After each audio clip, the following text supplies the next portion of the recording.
Hoy, alam ba kung saan pwedeng kontakin si Orang? Batay, anong kailangan niyo sa kanya? Wala na siya kina Lilian. At hindi si Lilian totoo niyang ina. Meron akong impormasyon tungkol sa totoo niyang ina. Sino? Si Rosenda Montesilio? Paano mo nalaman? Tay, alam ko na mga ginagawa niyong panghot-hot dun sa artista na yon. Pero hindi ko lang alam na may kinalaman pala si Orang dito. Kailangan ko makausap si Orang. Sige, ako na magsasabi sa kanya para malaman niya na may malas. Pasok alam dito ha. Diskarte ko turaki.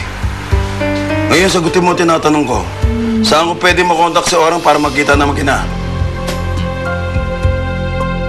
Kinakabahan ho ako eh. Baka pati ang anak ko mapahamak. Tama yung ginawa niyo, Miss Montesilio. Kailangan mahuli yung lalaking kumidnap sa inyong anak. Basta siguraduhin niyo lang po na hindi kay kikilos hanggat sigurado ako makukuha ko ng anak ko. Huwag kayong mag-alala. Susundin natin lahat na napag-usapan para masiguro natin na ligtas kayo at ang inyong anak bago kami kumilos. Ano? Hindi si Lilian ang totoong inay ni Orang? Oo, Ma. Kaya nga nag-aalala ako ngayon kay Orang. Gusto ko malaman yung kalagayan niya. Gusto ko siyang hanapin. Kausapin man lang. Dahil mahal mo siya.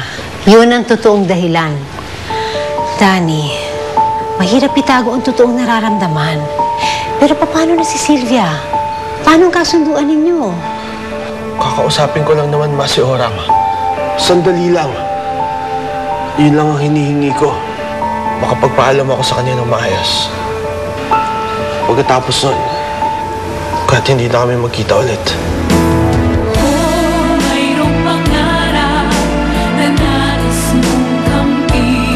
Para sa hapong puno ng happiness, samahan ng merienda ng Ice